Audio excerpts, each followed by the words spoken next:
ল্যাথামকে try করেছিলাম, আমরা feel সলকে try করেছি, বেশ কিছু মানে বড় প্লেয়ারদের চেষ্টা করেছি, বাট সবাই আনঅ্যাভেলেবেল। 3টা কি 4টা ম্যাচ জিতে উইল বি ভেরি হ্যাপি। আমাদের যেই দলটা আছে সেটা নিয়েই আমরা পারফর্ম করতে পারি, এই বিশ্বাসটা আনা। মোহাম্মদ হারিসের সাথে কথা বলছি, Pakistan opening batsman, wicket opening batsman, ওর সাথে মোটামুটি কথা এগিয়েছে। চলুন ভাই, 3টা কোশ্চেন ভাই যাবো। যান প্লিজ। ভাই বিপিএল শুরুর আগে আপনারা হুট করে দায়িত্বটা পেলেন, জি। তখন কি মনে হয়েছিল যে প্রথম 2টা ফেজ শেষে বা 7টা ম্যাচ শেষে আপনারা টপে থাকতে পারবেন? অনেস্টলি যদি বলি, তখন মনে হয়েছিল যদি এই টুর্নামেন্টে আমরা 3টা কি 4টা ম্যাচ জিতে উইল বি ভেরি হ্যাপি। এর বাস্তবতা আসলে তেমনই ছিল, কারণ আমরা একদম আগের দিন দলটা নিয়েছিলাম এবং দলটা একটু একটু অগোছালো ছিল, দলের খেলোয়াড়দের মধ্যে অনেকখানি অনিশ্চয়তা ছিল, সব মিলে গোছানো করে টাইম পাইনি। আমার মানে প্রথম ম্যাচটা আমাদের অনেক সাহায্য করেছে। ডেফিনেটলি আমরা চেষ্টা করেছি তাদের কমফোর্টেবল রাখতে, তাদের কনফিডেন্ট করতে, তাদেরকে বিশ্বাস করাতে। তো আমরা সেটা করতে পেরেছি। বাট অ্যাট দ্য সবচেয়ে দিন শেষে সবচেয়ে যেই বড় জিনিসটা বড় ছিল সেটা ছিল আমরা যতই চেষ্টা করি প্লেয়ার যদি রেসপন্ড না করতে, আসলে এটা হতো না। I think credit goes to the player, they perform. তারা আমরা যেটা চেয়েছি, যেটা করতে চেয়েছি, তারা সেটাকে খুব ভালো রেসপন্ড করেছে। সো এখন কি মনে হচ্ছে? এখন আমার মনে হয় সবাই খুব কনফিডেন্ট। আমরা তো প্রথমে যখন প্রথম 2-3টে ম্যাচের দিনে আমরা আলাপ করেছিলাম, ডেফিনেটলি আমরা ফার্স্ট লেগটা ভালো মতো শেষ করতে চাই, তারপর দেখবো আমরা কোথায় যেতে পারি। বিকজ আমাদের যেহেতু আমরা অনেক পরে পেয়েছি, আমাদের ফরেন প্লেয়ার রিক্রুটমেন্ট নিয়েও একটু সমস্যা হয়েছে যে আমাদের হাতে সময় ছিল না। আমাদের খুব দ্রুত সিদ্ধান্ত নিতে হয়েছে, দ্রুত একদিনের ব্যবধানে প্লেয়ার আনতে হয়েছে, এবং তখন আর একটা ফ্রান্সি টুর্নামেন্ট চলছে, আর একটা শুরু হচ্ছে। সো খুব বেশি মানে বড় নাম আসলে আমাদের পক্ষে ডিফিকাল্ট ছিল, এবং আমাদের শুরু করেছিলাম মাত্র 2জন ওভারসিজ প্লেয়ার নিয়ে।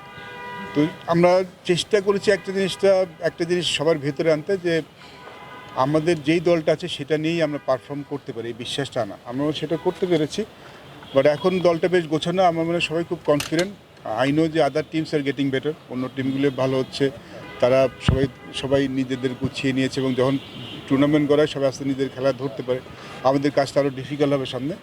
বাট একটা জিনিস মানে আমি ফিল করি যে আমরা এখন একটা টিম হিসেবে খেলছি। হ্যাঁ, আমাদের হয়তো অত বড় নাম নেই, but we are playing as a team, এবং আমার মনে হয় টুর্নামেন্টে ভালো করার ক্ষেত্রে এটা খুব ইম্পর্টেন্ট। আপনার যে প্রলিফিক রান স্কোরার রসিংটন চলে যাওয়াটা নিশ্চয়ই নাইম শেখের সাথে যেভাবে তার পার্টনারশিপ হচ্ছে এবং প্রতিপক্ষকে ভেঙে চলে দিচ্ছে একদম পাওয়ার প্লেতেই, এরকম একজন ব্যাটারকে এই সময় হারানো নিশ্চয়ই একটা বড় সেটব্যাক, এবং তার জায়গাটাতে আসলে কাকে রিপ্লেস করছেন আপনারা? অনেক বড় সেটব্যাক ডেফিনেটলি। রসিংটন যেভাবে ব্যাটিং করতো, ওকে ঘিরেই আসলে আমাদের বাকি ব্যাটিংটা মানে আবর্তিত হতো। আমার মনে নাইম শেখ খুব কমফোর্টেবল ফিল করতো অন্যদিকে ও যখন থাকতো। His that kind of player.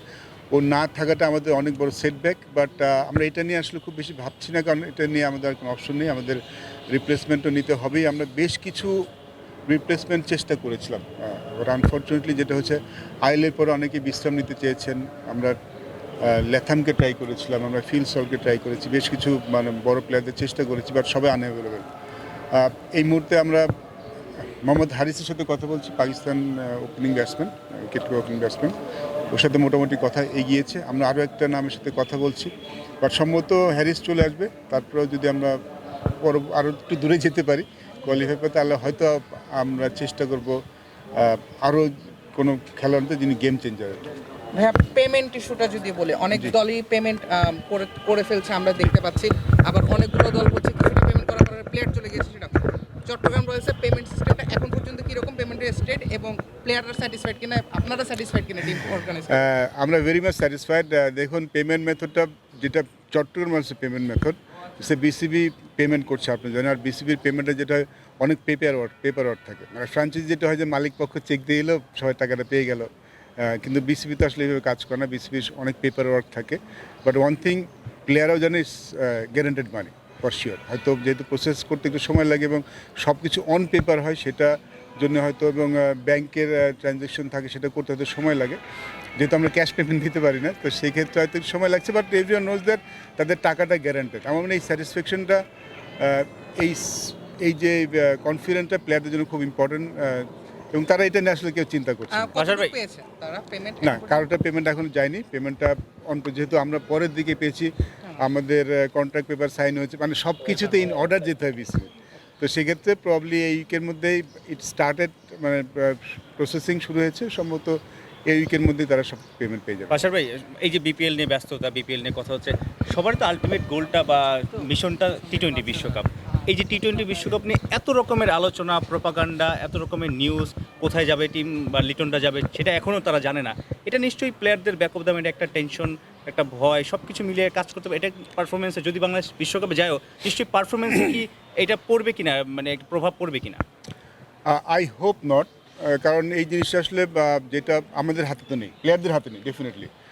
But আমি যদি প্লেয়ার হতাম তাহলে আমি যেটা করতাম যে আমার সামনে বিপিএল আছে, আমি এটাকেই ভালোভাবে ইউজ করার চেষ্টা করতাম। বা নিউজগুলো তো এড়ানো যায় না নিশ্চয়ই। নিউজগুলো ডেফিনেটলি নিউজগুলো আলোচনা তো হয়, প্লেয়াররা নিশ্চয়ই নিজেদের মধ্যে আলাপ করে, এটাই স্বাভাবিক। কারণ আমরা যখন খেলার বাইরে থেকে ক্রিকেট নিয়ে আলাপ করি, আমাদের প্রেজেন্ট এবং ফিউচার নিয়ে আলাপ করি, এটা খুব স্বাভাবিক ব্যাপার।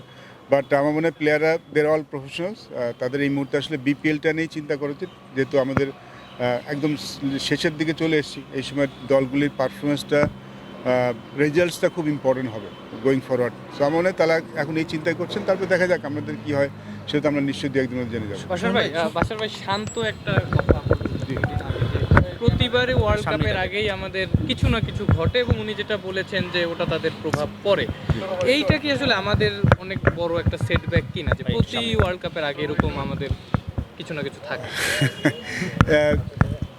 যেটা আমরা বলছিলাম যে প্লেয়ারদের মধ্যে তো অবশ্যই ভবিষ্যৎ প্রেজেন্ট নিয়ে আলাপ হয়, তারা নিশ্চয়ই সেটা নিয়ে কনসার্ন থাকেন। আর যেই জিনিসগুলো হয় এগুলো আসলে কিছুটা জিনিস যেগুলো আমাদের কন্ট্রোল নেই, আমরা কন্ট্রোল করতে পারি না। আমরা নিশ্চয়ই কেউ চাই না যে কোনো ওয়ার্ল্ড কাপের আগে কোনো এরকম সিচুয়েশন অ্যারাইজ করুক। আমরা তো সবসময় চাই যে ওয়ার্ল্ড কাপের আগে শুধু আমরা ক্রিকেট নিয়ে চিন্তা করবো, ওয়ার্ল্ড কাপ নিয়ে চিন্তা করবো। বাট যখন এরকম হয়ে যায়, আমার মনে হয় যে প্লেয়াররা তো যেহেতু এর আগেও হয়েছে এবং তার কিছু রেজাল্টস তো সামটাইমস আমাদের ভালো আসেনি। বাট এই মুহূর্তে মানে প্লেয়াররা সেখান থেকে অ্যাজ এ পার্সন আমি পজিটিভলি চিন্তা করছি, ইন এ সেন্স যে আমরা যদি ওটা নিয়ে চিন্তা করি, সেটা নিয়ে এক্সকিউজ দেখানোর চেষ্টা করি, সেটা আমাদের জন্য আসলে ভালো হবে না। আমাদের মনে হয় যে being a professional cricketer, what happens, আমাদের কাছে ক্রিকেট খেলা যেটাই হোক সেটা তার প্লেয়ারদের হাতে নেই। তাদের শুধু এটা চিন্তা করে যে আমরা যখন খেলবো শুধু ক্রিকেট নিয়ে চিন্তা করবো এবং সেটাতেই ভালো করার চেষ্টা করবো। আসলে লাস্ট একটা কোশ্চেন, যে লিটন কুমার দাস দারুণভাবে লিড করছে টিমটাকে এবং সাকসেস কিন্তু আছে। টি-20 দলটার গত 6-7 মাসে আমরা দেখলাম বাইলেটারাল সিরিজ, এশিয়া কাপে অল্পের জন্য ফাইনাল না খেলতে পারা, সব কিছু মিলে টিমটা একটা ভালো শেপে আছে। এবার মনে হচ্ছে যে টি-20 বিশ্বকাপে কিছু একটা করতে পারে, এরকম এই দলটা এরকম একটা সম্ভাবনা, স্বপ্ন, আশা সব কিছু ছিল। এই সময়টাতে এরকম আসলে ইনসিডেন্টগুলো মানে একটা বড় স্বপ্নটাই আসলে আমাদের ধূলিসাৎ করে দিল কিনা? না, আমার কাছে এরকম মনে হয় না। দেখুন, এটা একটু সেটব্যাক আমরা আলাপ তো করছি, সেটব্যাক ডেফিনেটলি। বাট আমার মনে হয় যে as a player we should be confident with our performance last 6 month. আমরা 6 মাস ধরে অ্যাজ এ টিম হিসেবে খেলছি, দলটা তো এমন না যে নতুন একদম হয়ে গেছে। আমরা আমাদের ক্রিকেটটা এখন ভালো বুঝছি, টি-20 ফরম্যাটে কোনটা হলে সাকসেস পাওয়া যায়, কিংবা আমাদের ব্র্যান্ড অফ ক্রিকেটটা টি-20তে কী হবে সেটা মনে হয় দলটা ধরতে পেরেছে। সো আমার মনে হয় আমার হওয়া উচিত না, এটা অবশ্যই এমন কিছু নয় যেটা আমরা কামনা করি। বাট যখন আমরা যদি ওয়ার্ল্ড কাপে যাবো তখন এই জিনিসটা মাথায় থাকা উচিত না, আই থিঙ্ক, বিকজ এই টিমটা অনেক দিন ধরে একসাথে খেলছে, they all know each other, তারা সবাই তাদের খেলাটা জানে। সো এটা আশা করছি কোনো সমস্যা হবে না। লাস্ট কয়েকটা ওয়ার্ল্ড কাপ আমাদের ভালো জানি, হু নোস এই ওয়ার্ল্ড কাপটা হয়তো আরও ভালো যেতে পারে। আমি চিন্তা করি যে একটু আমরা পজিটিভলি চিন্তা করি, কারণ এক্সকিউজ তো দেখানো যায় যে আমরা এটা হয়েছে এটা হয়েছে। But as a team I think we should only think about world কাপে কীভাবে ভালো করতে শোন ভাই, লাস্ট একটা প্রশ্ন শুধু, সেটা হচ্ছে এখন একটা দোলাচল আসলে আমরা হয় খেলবো নাহলে খেলবো না, ব্যাপারটা এমন গিয়ে দাঁড়ায়। আবার একটা ডিবেট হচ্ছে আসলে দেশ আগে না ক্রিকেট আগে। আমার মনে হয় অ্যাট দিস মোমেন্ট আমরা এই আলোচনা যত কম করবো, যারা আলোচনা করার তারা করছেন, তাদের সিদ্ধান্ত কি সেদিকে আমরা দেখি। আমরা এখন শুধু ক্রিকেট নিয়ে থাকি। Thank you. All the best. Thank you.